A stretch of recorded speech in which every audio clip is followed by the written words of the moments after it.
A gente volta aqui para o Brasil para falar de um assunto que importa para todo mundo. Os trabalhadores que estão prestes a se aposentar precisam ficar atentos às novas exigências estabelecidas, isso pela reforma da Previdência, e que entram em vigor, pelo menos, as alterações esse ano. A gente lembra da promulgação da reforma, foi lá em 2019. Para entender um pouco mais do que entra em vigor esse ano, o que vai ser alterado, você tem que ficar atento. Eu vou conversar agora com o Washington Barbosa. Ele é especialista em direito previdenciário e já aparece aqui na nossa tela. Washington, uma ótima noite. É um prazer recebê-lo aqui. Boa noite a você e todos os nossos telespectadores. Washington, quem pelo menos ouviu essas alterações já para esse ano de 2024, daqui a pouco a gente vai falar de idade, também sobre a regra de pontuação. A gente lembra de 2019, quando isso foi ventilado, depois a aprovação. Para quem realmente acha, peraí, não era para acontecer tudo em 2019? O que nós temos aqui é exatamente essa progressão acontecendo, como já foi anunciado justamente quando o projeto foi votado e também apresentado. São as mudanças ainda se encaminhando. Isso é o que a gente chama de regra de transição. Quando você faz uma alteração na Constituição, especificamente sobre Previdência, é muito comum você fazer esta regra de transição. E o que é isso? É uma forma, vamos dizer assim, mais devagar, mais lenta para que a alteração seja feita, para que você não sinta aquele impacto de um momento só. E isso só vale para quem estava filiado ao Regime Geral de Previdência, o INSS, né, como se chama comumente, até o dia 13 de novembro de 2019. Então, se você trabalhava até o dia 13 de novembro de 2019, se você recolhia a tua contribuição previdenciária, você terá direito a essa regra de transição. Washington, quando a gente pega e justamente esse regime de transição que foi criado, nós temos essa alteração justamente para colocar debaixo desse guarda-chuva aquelas pessoas que já faziam a sua contribuição e que entram dentro desse esquema. Para esse ano, nós temos uma alteração na idade daquele modelo que era aplicado em 2023, há um aumento, pelo menos em relação a meses, da aposentadoria que poderia ser solicitada em 2023, daquela que vai poder ser solicitada em 2024, há um acréscimo já de tempo? Isso. Nós temos várias regras de transição. Uma delas é a que você está falando, que é a regra que junta idade e tempo de contribuição. Nesta regra, o que é que vai acontecer? Você hoje, uma mulher que quer se aposentar, você terá direito a se aposentar desde que você tenha 58 anos de idade e 6 meses, 58 anos e 6 meses de idade, e tenha 30 anos de contribuição.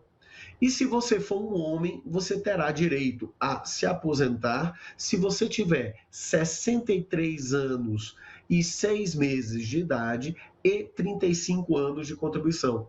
Veja, só para ficar bem claro, a regra permanente é de 62 anos para as mulheres. Só que, nesta regra de transição, você pode se aposentar com 58 anos e 6 meses.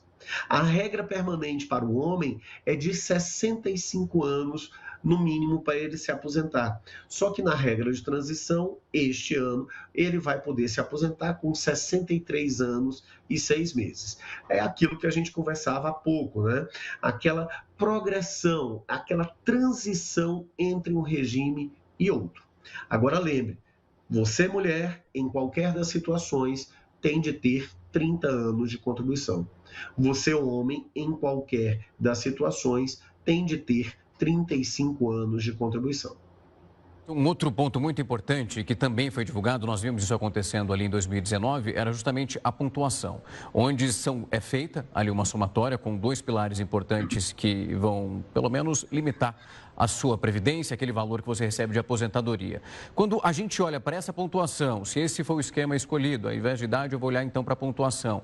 Quando a gente olha para isso, essa pontuação também ela é volátil. Nós, assim como falamos da idade, onde nós tínhamos uma para 2023, nós temos uma para 2024, essa pontuação, eu queria ouvir de você sobre esses dois pilares que precisam ser somados e também como é essa mudança da pontuação, esse acréscimo que vai sendo realizado ao longo dos anos. Ótima pergunta. Primeiro, o que é essa pontuação? É a soma do teu tempo de contribuição com a tua idade. Então vamos lá, eu tenho 30 anos de contribuição e 53 anos de idade.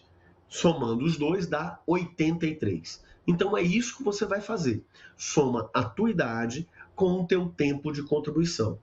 E isso também na regra de transição, a cada ano esses pontos vão aumentando. No ano de 2024, agora que começou, a quantidade de pontos exigida para as mulheres é de 91 pontos, soma da idade com soma do tempo de contribuição tem de dar 91 e ela tem de ter 30 anos de contribuição.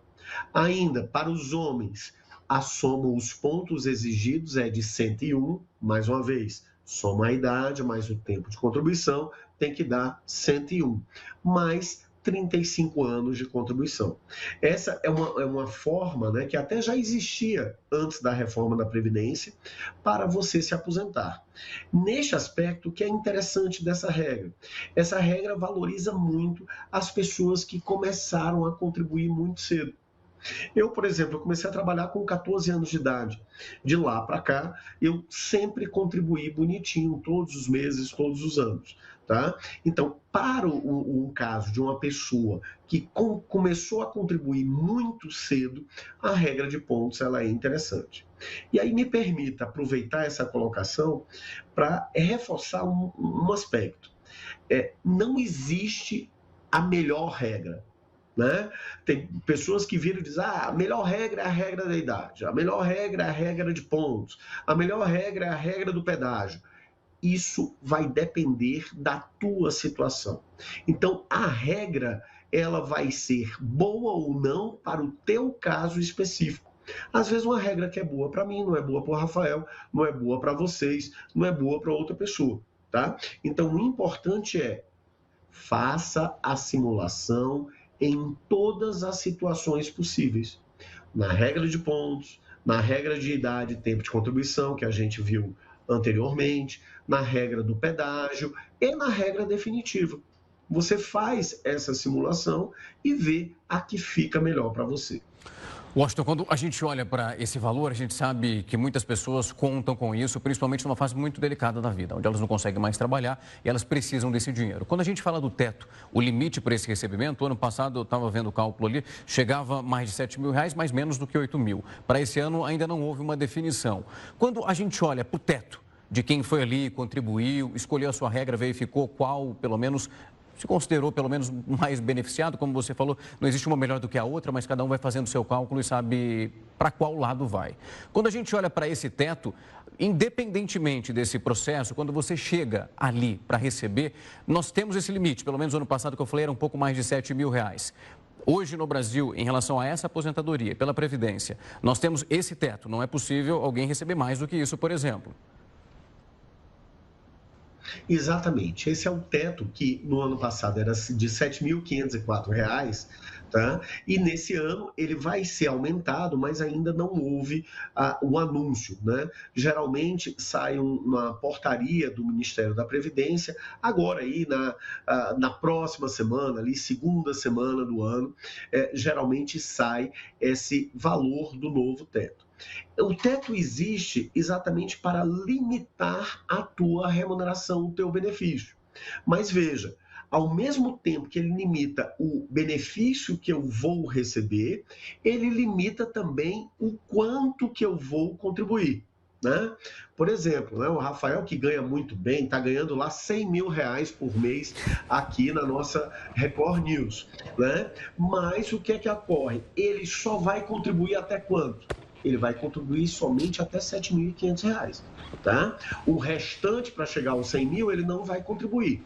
Então, da mesma forma que você contribui em um limite de, no máximo, R$ 7.500, hoje, né? Isso vai ser alterado, você também recebe esse limite.